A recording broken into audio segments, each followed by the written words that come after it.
Okay, you're rolling again. Well, thank you for being here with me today. I'm an intergalactic, interdimensional starseed being, and many of us are.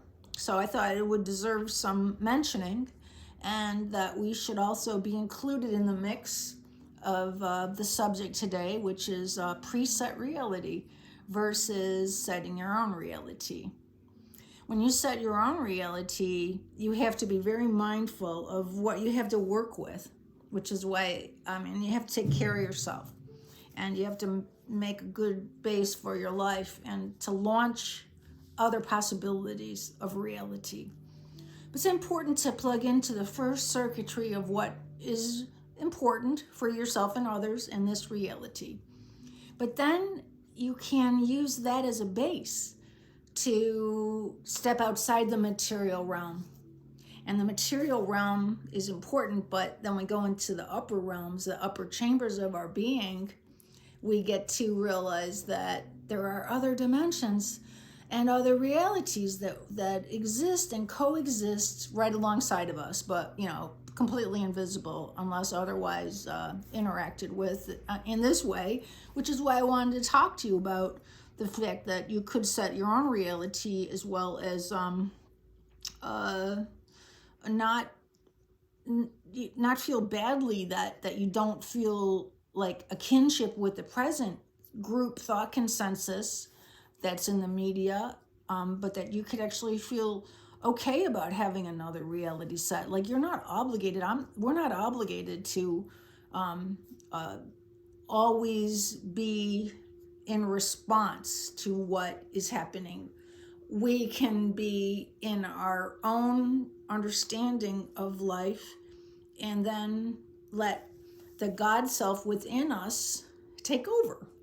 So you could just be like, okay, I have a material world, but I know what to do next according to my God self being, my higher consciousness is going to then direct me on what I do in the world.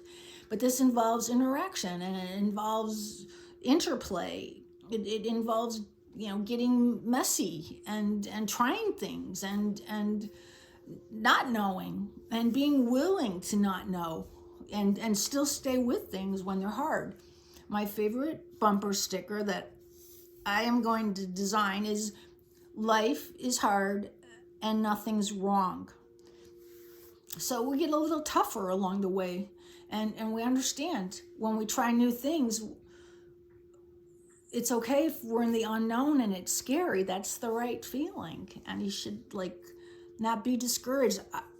And I have to tell myself all these same things. So I'm like talking to you, but I'm talking to myself that I have to be okay with the unknown because we're all in it. We are hurtling, I like to say hurtling through space at 500,000 miles per hour.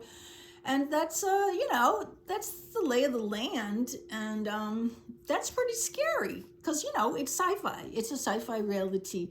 And but then you understand that you have a divine consciousness that's connected to all life, and all life has a circuitry, and that we get out of the way of blocking it and we enter into receiving it, and then we become ourselves, and then we're part of this bigger flow of possibilities that are unfolding as we make up life as we go along and dive in the water and start swimming. And then that creates what we call miracles, and those miracles just simply come out of elbow grease, like getting in it and taking it to heart that you're capable of creating, because that is the ancient wisdom that we have what we need to make any changes inside ourselves. We have what we need.